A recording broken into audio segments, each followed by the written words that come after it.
मित्रहो, आज राजश्री शाहू महाराजांना राजश्री हे पदवी कानपूरला मिळालेलं 21 एप्रिल दिवस आज 44 डिग्री सेल्सिअस टेम्परेचर असताना मी स्वराज्याची चौथी राजधानी रायगड, राजगड आणि जिंजी नंतरची महाराजा राजाराम यांच्या काळातील सातारा येथील अजिंक्यतारा या अभेद्य अशा प्रतापगडाच्या रांगेतील किल्ला इथे पोहोचलो. आपण बघू शकता की हा किल्ला शिलार राजा भोज यांचा दुसरा भोज याने बांधलेला होता. असे अत्यंत अजिंक्य असा हा किल्ला आहे. छत्रपती शिवाजी महाराजांनी 27 जुलै 1673 मध्ये हा किल्ला काबीज केलेला होता आणि 1699 मध्ये ते 1700 मध्ये इथे स्वराज्याची राजधानी होती. अतिशय सुंदर असा किल्ला, सहजासहजी जिंकता येणं अशक्य म्हणून या किल्ल्याला वेगवेगळी आजमगडमध्ये वेगवेगळी नावं असताना अजिंक्यतारा हे अमर असं नाव या किल्ल्याला देण्यात आलेलं आहे. महाराष्ट्राची सुंदर परंपरा असलेल्या सातारा या चौथ्या राजधानीमध्ये हा किल्ला आहे. अतिशय सुंदर असा असलेल्या किल्ल्यावर 3 तळे आहेत. आपण बघू शकता की सुंदर असं बांधकाम आहे. आपण या ठिकाणी बघू शकता. त्याचप्रमाणे हा बुरुज आपण बघू शकता. या किल्ल्याचा बहुतांश बांधणी शिलार राजा दुसरा भोज याने 1175 ते 1212 मध्ये बांधलेला होता. शिवाजी महाराजांनी 27 जुलै 1673 मध्ये याचा ताबा घेतलेला होता आणि त्याच्यानंतर 1700 च्या सुरुवातीला हा किल्ला औरंगजेबाने संपूर्णपणे वेढा घालून ताब्यात घेण्याचा प्रयत्न केलेला होता. जिकरीने तो मराठ्यांनी जिंकण्याचा प्रयत्न केलेला होता आणि त्याच्यानंतर 1706 मध्ये हा किल्ला परत मराठ्यांनी जिंकून घेतला.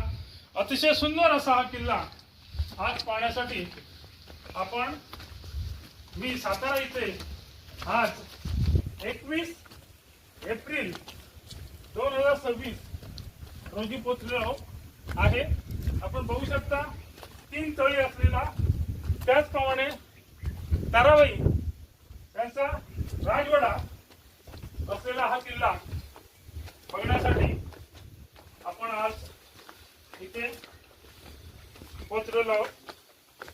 अतिशय सुंदर असा किल्ला, ऐतिहासिक अभेद्य डोंगरी किल्ला म्हणून नावारूपाला आहे हा किल्ला. आपण बघू शकता भारतीय राजाचं मंदिर, 3 तळी असा हा किल्ला चारी बाजूला दाखवण्याचा मी आपल्याला प्रयत्न करत आहे. जय हिंद, जय महाराष्ट्र. की अत्यंत सुंदर असं सातारा शहराचा नजराणा आपल्याला दिसत आहे. त्याचप्रमाणे समोर सज्जनगड आपल्याला दिसत आहे आणि मी इथे उभे असलेला हा ध्वजस्तंभ आपण बघू शकता आणि ध्वजस्तंभानंतर आपल्या समोर निदर्शनास येणारं हे आहे सुंदर असं मारुती राया बलभीमाचं मंदिर आणि समोर बघू शकता की ही असलेली व्यायामशाळा. 1699 मध्ये मराठ्यांची चौथी राजधानी असलेला हा किल्ला छत्रपती राजाराम यांच्या पत्नी छत्रपती शाहू महाराज व महाराणी येसूबाई साहेब कैदेत असताना छत्रपती राजाराम यांच्या मृत्यूनंतर मोगलांनी प्रखर लढा त्यांनी दिला व मराठीशाही टिकून ठेवली. शाहू महाराजांच्या आगमनानंतर त्यांनी दुसरी गादी निर्माण करून कोल्हापूर ही राजधानी केली.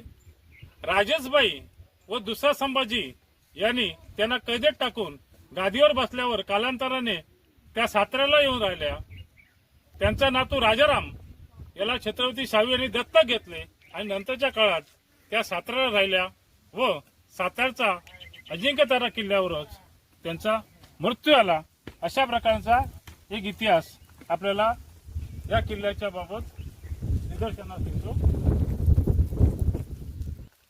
आता या किल्ल्यावर खूप मोठ्या प्रमाणामध्ये विकास झालेला आहे. आपण बघू शकता की सगळीकडे लाईट व्यवस्था आपण पायथ्यापर्यंत किल्ल्याच्या पोहोचू शकतो आणि सुंदर अशा प्रकारचे इथे दिवे लावण्यात आलेले आहेत आणि त्याच्यावर आपल्याला राजमुद्रा बघायला मिळते. प्रत्येक ठिकाणी 350वा शिवराज्याभिषेक इथे मोठ्या प्रमाणामध्ये आयोजित करण्यात आलेला होता आणि 350वा राज्याभिषेक ज्यावेळी करण्यात आला त्यावेळी सिंधुदुर्ग जिल्ह्यामधील महाराष्ट्र राज्य गिर्यारोहण समितीच्या उपाध्यक्ष असलेल्या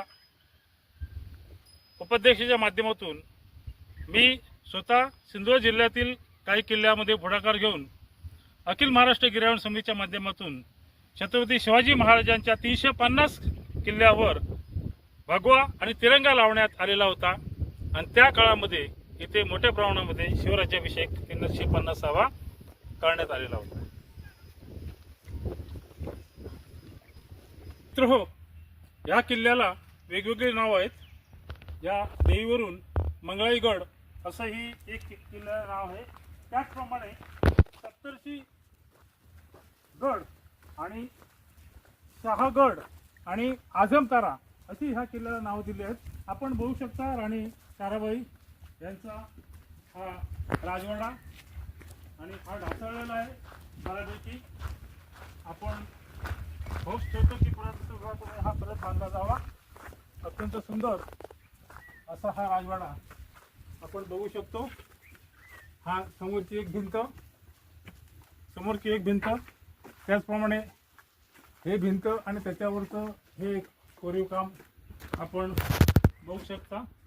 सुंदर असं हे कोरीव काम इथे करण्यात आलेलं आहे. आपण इथे दर्शन घेऊ शकतो.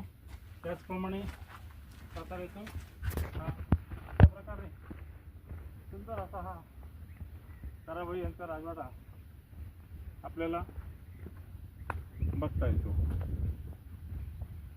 मित्र हो, एकूण 3 तळी असलेला हा अजिंक्यतारा खूप वेळ ठिकाणी अशी माहिती आहे की या किल्ल्यावर पाणी नाही आहे तळ्यामध्ये. पण आपण बघू शकता की आता मे महिना सुरू व्हायला आलेला आहे आणि मे महिन्याच्या कडक उन्हाळ्यातही 44 डिग्री सेल्सिअस टेम्परेचर असताना हा संपूर्ण तळी पाण्याने भरलेली आहे.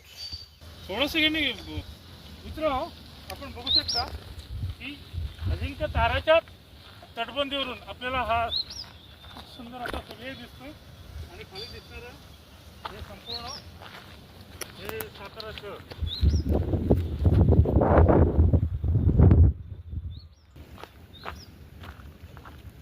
अकोला. मित्र हो, हे किल्ले बघत असताना छत्रपती शिवाजी महाराजांचे शिवप्रेमी मावळ्यांपैकी अकोल्यामधील अभय कानखेड हे आपल्यासोबत आहेत. त्याचप्रमाणे माझा मित्र पंढरपूर येथील अभिषेक मेहर हेही आपल्यासोबत या ठिकाणी आलेले आहेत, ज्यांनी ह्या किल्ल्याचं दर्शन घेतलेलं आहे. आता अशा प्रकारे अजिंक्यतारा गड दर्शनचा आम्ही इथे समारोप करत आहोत आणि ते समारोप आपण मांगळा ही देवीच्या साक्षीने करत आहोत. आपण बघू शकता माझ्यासमोर वाटाडे म्हणून आपल्याला मार्गदर्शक भेटलेले शिवप्रेमी मावळे मंदार कांबळे सोबत आहेत आणि जाता जाता आपल्याला निदर्शन सांगू शकतो की ही 11व्या शतकातील साधारण असलेली वीरगड इथे आपल्याला निदर्शनास येत आहे. अजिंक्यताराचं दर्शन घेतल्यानंतर आता आपल्याला ही वीरगड कशाची आहे याचा अर्थ भविष्यामध्ये समजावून घ्यायचा आहे. आणि त्याचप्रमाणे इथे असलेली अजूनही एक हनुमानरायाचं सुंदर असं स्टॅच्यू आपल्याला दाखवण्याचा प्रयत्न करून मी थांबत आहे. जय जिजाऊ, जय शिवराय, छत्रपती शिवाजी महाराज की जय, छत्रपती शिवाजी महाराज की जय, छत्रपती शिवाजी महाराज की जय.